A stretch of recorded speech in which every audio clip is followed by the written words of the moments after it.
الحمدللہ رب العالمین والصلاة والسلام علی سید المرسلین اما بعد فاعوذ باللہ من الشیطان الرجیم بسم اللہ الرحمن الرحیم. پڑھیے الصلاة والسلام علیک یا رسول اللہ وعلی آلک واصحابک یا حبیب اللہ.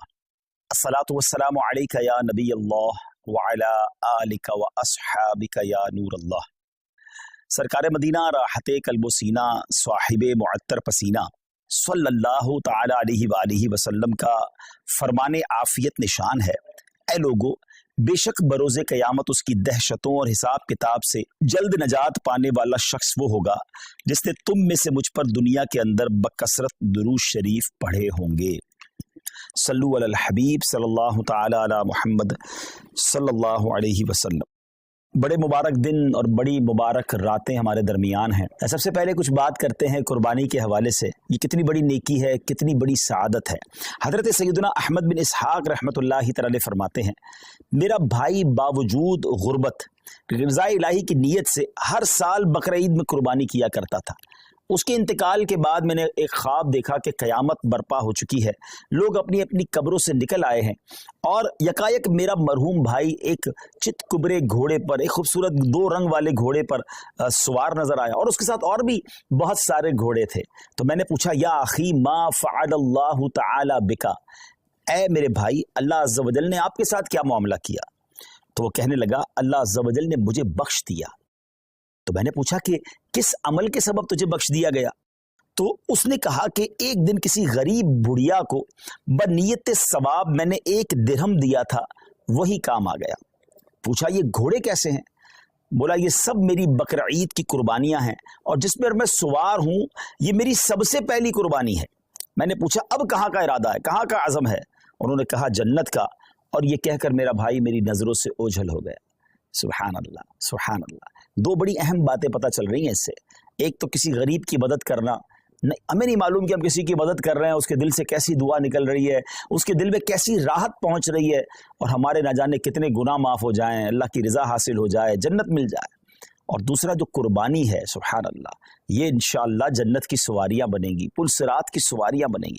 آئیے ناظرین، میں آپ کو نبی پاک علیہ الصلوۃ والسلام کی قربانی کے حوالے سے کچھ حدیثیں سناتا ہوں. پیارے آقا علیہ الصلوۃ والسلام فرماتے ہیں کہ قربانی کرنے والے کو قربانی کے جانور کے ہر بال کے بدلے میں 1 نیکی ملتی ہے. We can't able to count our hair. ہم اپنے سر کے بال نہیں گن سکتے، تو قربانی کے جانور کے سر پر کتنے بال ہوں گے، یہ پورے جانور پر کتنے بال ہوں گے؟ تو جانور کے جتنے بال ہیں، ہر بال، ایوری ہیئر کے مقابلے میں اسے 1 نیکی ملتی ہے. یعنی اٹ مینز اگر کوئی قربانی کرتا ہے تو اسے ملینز اینڈ ملینز نیکیاں ملتی ہیں. مبارک ہو انہیں جو قربانی کرتے ہیں. ایک اور جگہ نبی پاک علیہ الصلوۃ والسلام فرماتے ہیں، جس نے خوش دلی سے طالب ثواب ہو کر قربانی کی تو وہ آتش جہنم سے حجاب یعنی روک ہو جائے گی. یعنی قربانی، دیر آر 2 کنڈیشنز، خوش دلی کے ساتھ، اوپن ہارٹڈلی، بوجھ سمجھ کر نہیں، برڈن سمجھ کر نہیں، خوش دلی کے ساتھ، اور پھر ثواب کی نیت سے کی. ہاں، یہ الگ بات ہے کچھ لوگ قربانی دکھلاوے کے لیے کرتے ہیں، پتہ چلے میں کتنے پیسے والا ہوں اور جناب میں کتنی بڑی بڑی قربانی کرتا ہوں. بالکل بڑے جانور کرنے چاہیے، ہیلدی جانور کرنے چاہیے، مہنگے جانور بھی قربان بالکل اللہ کی راہ میں خرچ کرنا چاہیے، لیکن نیت اللہ کی رضا، لوگوں کو دکھانا نہیں. تو پھر انشاءاللہ یہ جانور، یہ قربانی جہنم کے مقابلے میں آڑ بن جائے گی، روک بن جائے گی. ایک اور جگہ سرکار دو عالم علیہ الصلوۃ والسلام نے اپنی پیاری بیٹی خاتون جنت بی بی فاطمہ الزہرا رضی اللہ تعالیٰ عنہ سے ارشاد فرمایا کہ اے فاطمہ، اپنی قربانی کے پاس موجود رہو، کیونکہ اس کے خون کا پہلا قطرہ گرے گا تمہارے سارے گناہ معاف کر دیے جائیں گے. اللہ اکبر، سبحان اللہ سبحان اللہ. جانور کا قطرہ گرنا ہے خون کا اور ہمارے گناہ معاف ہو جانے انشاءاللہ. ایک اور حدیث سنیے. پیارے آقا علیہ الصلوۃ والسلام فرماتے ہیں، جس شخص میں قربانی کرنے کی وسعت ہو پھر بھی وہ قربانی نہ کرے تو وہ ہماری عیدگاہ کے قریب نہ آئے. اب اس میں سمجھایا گیا کہ اگر ہمارے پاس کیپیبلٹی ہے، ہم اس قابل ہیں، ہمارے پاس اتنی وسعت ہے کہ ہم افورڈ کر سکتے ہیں قربانی کو، اور جو شریعت نے جو اس کا نصاب رکھا ہے اگر ہم پورا کر سکتے ہیں تو پھر ہمیں قربانی ضرور کرنی چاہیے. یہ بہت بڑی سعادت ہے. آپ یقین کریں کہ عید کے دن، یعنی یہ جو عید کے ایام ہوتے ہیں نا، اس میں اللہ کی بارگاہ میں خون بہانے سے افضل کوئی عمل نہیں ہوتا. تو جہاں فرض نمازیں پڑھنی اور اگر قربانی واجب ہے تو ضرور کیجیے. اچھا یہ آج کل بڑی عجیب عجیب لاجکس نکالنے والے بتانے والے بتا رہے ہوتے ہیں کہ جناب قربانی اتنی ساری ہوتی ہے، اس کی بجائے کسی غریب کا بھلا کر دیا جائے. ان کو شاید پتہ ہی نہیں ہے کہ قربانی کی وجہ سے غریبوں کا کتنا بڑا بھلا ہوتا ہے. ویسے تو سوشل میڈیا پہ ہمارے بڑے تفصیلی کلپس موجود ہیں. پہلی بات تو ایک بات سمجھ لیں، میں اور آپ کوئی بھی نیکی کرتے ہیں اللہ کی رضا کے لیے. اگر میرے رب کی رضا ان دنوں میں قربانی میں ہے تو لبیک اللہم لبیک، میرے رب کی رضا ہے میں قربانی کروں گا. میں ادھر ادھر کی باتیں نہیں سنوں گا کہ اس کے بدلے کچھ اور کر لو، اس کے بدلے کچھ اور کر لو. اور آپ غور کر لیں، ہر سال کچھ لوگوں کے پیٹ میں درد ہوتا ہے جب حج پہ لوگ جاتے ہیں کہ کروڑوں روپے خرچ کر کے وہاں کیوں جا رہے ہیں، کسی غریب کا بھلا کر دیں. اچھا جناب یہ کروڑوں روپے کی قربانی ہو رہی ہے، کسی غریب کا بھلا کر دیں. 12 ربیع الاول کو اگر کوئی لنگر کرتا ہے، نیاز کرتا ہے، خوشی میں لائٹیں لگاتا ہے تو کسی غریب کا بھلا، کوئی نہ کوئی لاجک لے کر آتے ہیں. یہ ساری لاجکس جو ہیں آپ ذرا غور کریں اس کے پیچھے معاملہ کیا ہے. کبھی بھی آپ کو یہ سنائی دیتا ہے کہ جناب اتنا مہنگا موبائل فون لینے کی کیا ضرورت ہے، کسی غریب کا بھلا کر دیں. اتنی مہنگی واچ آئی ہے اور جناب اتنی مہنگی گھڑیاں پہننے کی ضرورت کیا ہے، کسی غریب کا بھلا کر دیں. برانڈڈ کپڑے پہننے کی ضرورت کیا ہے، کسی غریب کا بھلا کر دیں. جناب نیو ایئر نائٹ میں اتنی آتش بازی کرنے کی کیا ضرورت ہے، کسی غریب کا بھلا کر دیں. اپنے بچوں کی شادی میں اتنے قسم کے فنکشن کرنے کی ضرورت کیا ہے. نہیں، آپ کہیں نہیں سنیں گے. سارے غریب یاد آئیں گے کہ جب اللہ کی عبادت کی طرف مسلمان رجوع کرتے ہیں، جب ان کا شوق بڑھتا ہے کہ رب کی بارگاہ میں قربانی پیش کرے، خرچ کرے، اپنی جان کی قربانی پیش کرے، وقت دیں، تو there is something wrong. اس باٹم ان ہارٹ میں کچھ گڑبڑ ہے. سمجھیے بات کو. اب میں آپ کو بتاتا ہوں جس کو بہت زیادہ اس بات کی فکر ہے کہ غریبوں کا بھلا ہو جائے. یہ قربانی سبحان اللہ یہ ایک ایسا شاندار فریضہ ہے اور ایسی خوبصورت یوں سمجھے کہ تہوار ہے، اسلامی تہوار ہے کہ جس کی برکت سے لاکھوں نہیں کروڑوں غریبوں کا بھلا ہوتا ہے فرام دا ڈے ون. اچھا صرف پاکستان کی مثال لے لیں، ویسے ہمارے جتنے یہ جو تیسری دنیا کے بر صغیر کے ملک کہلاتے ہیں جب بہت قربانی ہوتی ہے، پاکستان ہو گیا، ہندوستان ہو گیا، بنگلہ دیش، جہاں بھی غریب ممالک ہیں، مجھے بتائیے قربانی کے جانور آتے کہاں سے؟ 90% جانور وہ لوگ لے کر آتے ہیں جو اپنے گھروں میں، اپنے گاؤں گوٹھوں میں ان جانور کو پالتے ہیں. غریب لوگ ہوتے ہیں اور پورا سال پالتے ہیں تاکہ قربانی کے دنوں میں بیچیں گے تو اس سے ہمیں پیسے ملیں گے. تو ان لاکھوں کروڑوں غریبوں کا بھلا ہوتا ہے جب قربانی ہوتی ہے. اچھا بزنس کا ماڈیول کیا ہے؟ What is the way to boost your business اور یور اکانومی؟ اس کا طریقہ یہ کہ ایک بندے کی جیب سے پیسہ نکلے اور وہ مختلف لوگوں کی جیبوں میں چلا جائے. امیر کی جیب سے پیسہ نکلے، غریب کی جیب میں چلا جائے. تو اب وہ غربا، وہ محنت مزدوری کرنے والے گاؤں گوٹ کے ولیجرز، وہ گاؤں گوٹ کے رہنے والے جانور لے کر شہروں میں آتے ہیں اور جناب اب امیر آدمی، اب جس کو اللہ نے استطاعت دی، وہ پیسے دیتا ہے اور ان کو گویا پورے سال کے لیے اتنی اماؤنٹ مل جاتی ہے کہ پورا سال وہ اپنا گھر چلاتے ہیں، نئے جانور پالتے ہیں. تو جناب پہلا فائدہ تو یہ ہو گیا. کہاں گئے پیسے؟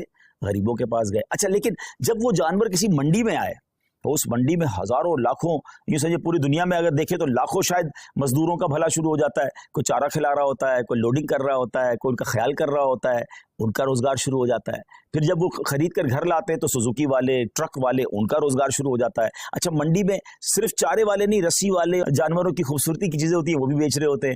ہزاروں لوگ آتے ہیں تو وہاں پر باقاعدہ سٹالز لگ جاتے ہیں، کھانے پینے کی چیزیں بکنا شروع ہو جاتی ہیں. کتنے غریبوں کا بھلا ہوتا ہے. اچھا جب وہ جو جانور آپ کے محلے میں، ہماری گھروں کے قریب آ جاتا ہے تو اب گھر کے علاقے میں، بلڈنگ میں چوکیدار اور محلے والے جو لوگ جانور سنبھالتے ہیں ان کا روزگار شروع ہو جاتا ہے. سارے تو غریب ہیں. اچھا جناب اور آگے چلتے ہیں. اس کے بعد جب قربانی ہوتی ہے تو کون کرتا ہے قربانی؟ ہیں ہم خود تو نہیں کاٹتے نا جانور کو. ہزاروں لاکھوں گوشت فروش قصاب اسلامی بھائیوں کا، اور ایک ایک قصاب کے ساتھ 5-5 6-6 ہیلپر ہوتے ہیں. ان کا ٹھیک ٹھاک روزگار بن جاتا ہے 3 دنوں کے اندر. اب وہ کون لوگ ہوتے ہیں؟ وہ بھی نارمل لوگ ہوتے ہیں، ان کو زبردست روزگار مل جاتا ہے. مسلمانوں کی جیب سے پیسہ ان کی جیبوں میں جا رہا ہے. اچھا اب گوشت کٹ گیا، کٹنے کے بعد کیا ہوا؟ سارا ہم نہیں کھا جاتے، لوگ اپنے رشتہ داروں میں بانٹتے ہیں، بہت سارے غریبوں بھی بانٹتے ہیں. تو لاکھوں لاکھ غریبوں کو گوشت ملتا ہے، بلکہ ایسے لوگوں کو ملتا ہے جنہوں نے پورا سال گوشت نہیں کھایا ہوتا، ان تک گوشت پہنچ جاتا ہے. اور آگے چلیے، اب جب گوشت اس کے کچھ دنوں کے بعد ایسی جگہوں پر پکنے کے لیے جاتا ہے جو کباب بناتے ہیں، بوٹی بناتے ہیں، جناب وہ بھی نارمل لوگ ہوتے ہیں، ان کا بھی روزگار چل پڑتا ہے. اور آگے چلیے تو اس کی جو کھالیں ہوتی ہیں، یہ کھالیں کسی لیدر فیکٹری میں جا کے بکتی ہیں تو وہاں شوز، تو جیکٹ وہ بنتا ہے، تو اس کی سلائی کڑھائی مزدوری کرنے والے، یعنی اگر from the start till the and دیکھیں تو کروڑ لوگوں کا بزنس چلتا ہے، روزگار چلتا ہے، مزدوری ملتی ہے، گوشت ملتا ہے. سبحان اللہ و بحمدہ، سبحان اللہ العظیم. گویا سنت ابراہیمی پر عمل بھی ہو رہا ہے، گناہ بھی معاف ہو رہے ہیں، اور پورے مملکت کا، پوری کنٹری کا کاروبار چل رہا ہے، لاکھوں لوگوں کا روزگار بڑھ رہا ہے. تو یہ جو آرگیومنٹس ہوتے ہیں نا، اس پر توجہ نہ دیا کریں. یہ تو میں نے آپ کو اپنے دماغ سے حکمتیں بتائی ہیں، ورنہ جس کریم نے یہ کام ہم پر حکم فرمایا ہے، ہم پر لازم شریعت نے کیا ہے، وہ جانے، اس کی حکمتیں جانے. اگر کسی کام کی حکمت سمجھ نہ بھی آئے تو ہمارا کام اس کی لاجک تلاش کرنا نہیں. اگر ہمیں یہ پتا چل گیا کہ یہ اللہ کا حکم ہے، اللہ کے حبیب کا حکم ہے، ہمارا کام لبیک کہنا ہے، ہمارا کام عمل کرنا. ہم بندے ہیں، ہمارا کام لبیک کہہ کر کام کرنا ہے. تو میں امید کرتا ہوں کہ چلیں، فضیلت پر بھی بات ہو گئی، کچھ لاجکس پر بھی بات ہو گئی. اور اب آئیے، سبحان اللہ، اگر یہ کام ہم دعوت اسلامی کے تھرو کرواتے ہیں تو یہ اتنے سارے بینیفٹس تو ہونے ہی ہونے، کچھ اور شاندار بینیفٹس ہوں گے. کیونکہ دنیا بھر میں جو لوگ ہمارے عاشقان رسول لیتے ہیں، کئی ملکوں میں قربانی کرنا آسان نہیں ہوتا، پھر اس کو سنبھالنا آسان نہیں ہوتا، اس کی صفائی اور اس کے بعد اس کا گوشت بانٹنا. تو اب کہاں قربانی کروائیں؟ تو سبحان اللہ، دعوت اسلامی نے آپ کے لیے کام بڑا آسان کر دیا کہ ہم نے اجتماعی قربانی، ڈونیٹ قربانی کا ایک ماڈیول متعارف کروایا کہ آپ دنیا میں کہیں بھی ہیں، آپ گھر بیٹھیں، آپ کی قربانی ہم کریں گے. اور کیسے کریں گے؟ کیونکہ یہ شرعی کام ہے، شرعی فریضہ ہے، واجب ہے. تو اس کے جو بھی شرعی کانسیکوینسز ہیں، اس کی جو شرعی احتیاطیں ہیں، مفتیان کرام سے رہنمائی لے کر، ان سے تربیت لے کر ایک شاندار نظام بنایا کہ آپ کا حصہ جو ہے، آپ کے نام کی قربانی پراپر ٹائمنگ میں، پراپر طریقے سے اور شریعت کی گائیڈنس میں ہو. اور پھر وہ قربانی ہونے کے بعد آپ کی تو قربانی ہو گئی، مگر اب دیگر فائدے کیا ہوں گے کہ جو اس کا گوشت ہے وہ عاشقان رسول کے گھروں تک پہنچے گا. اور آپ یقین کریں، بعض اوقات تو ایسے لوگوں کے گھروں تک گوشت پہنچتا ہے جو شاید پورا سال بقرعید کا انتظار کرتے ہیں کہ ہمارے گھر بھی گوشت آ جائے گا. آپ کسی بیرون ملک میں بیٹھے ہیں، ہم تو روز شاید کھانا اچھا کھا لیتے ہیں، مگر آپ کی اس قربانی کی برکت سے کسی کا 15 دن یا کسی کا مہینہ جو ہے گھر میں گوشت پکتا رہے گا، اور اس کے دل سے آپ کے لیے دعائیں ہوں گی. اور اس کے بعد اس کی جو قربانی کی کھال ہے، وہ آپ کی میری دعوت اسلامی جو دنیا بھر میں دین متین کی خدمت کر رہی ہے، علماء بنا رہی ہے، حفاظ بنا رہی ہے، مسجدیں بنا رہی ہے، اور نہ جانے دین کی کتنی ساری چیزوں پر کام ہو رہا ہے. انشاءاللہ ہمارا اس میں بھی حصہ مل جائے گا. تو دیکھا جائے تو بینیفٹ ہی بینیفٹ ہے، انشاءاللہ نیکیوں کا خزانہ ہے. تو میری گزارش یہ ہے کہ اس بار آپ نے اپنی قربانی کرنی ہے دعوت اسلامی کے ساتھ. اور ہاں، صرف اپنی قربانی کیوں، اپنے رشتہ داروں سے بات کیجئے، اپنے دوستوں سے بات کیجئے. انشاءاللہ میں ابھی کچھ تفصیل بھی بتاتا ہوں. میں آپ کو پہلے یہ بتا دیتا ہوں کہ ہمارے جو اس بار قربانی کی ریٹ لسٹ ہے، جو بکرا ہے پورا، اگر آپ ہول گوٹ کرنا چاہتے ہیں تو وہ 34,000 ہے. اچھا، اب یہ تو پاک روپیز میں ہے. اچھا، لیکن جو لوگ بیرون ملک میں، تو ان کی آسانی کے لیے میں کرنسی میں کچھ ریٹس بتا دیتا ہوں تاکہ آپ کو یہ پتہ چل جائے کہ پر کاؤ شیئر ان یو کے 65 پاؤنڈز، اور اگر کوئی فل کاؤ دینا چاہتا ہے تو 455 پاؤنڈز ہیں، اور اگر کوئی ہمیں ایک گوٹ دینا چاہتا ہے تو 105 پاؤنڈز ہیں. اب 105 پاؤنڈ یا 65 پاؤنڈ ایک آپ کا حصہ تو ہو جائے گا، لیکن نہ جانے کتنے لوگوں تک ماشاءاللہ گوشت پہنچ جائے گا. تو اپنی قربانی اس بار آپ نے دعوت اسلامی کے ساتھ کرنی ہے.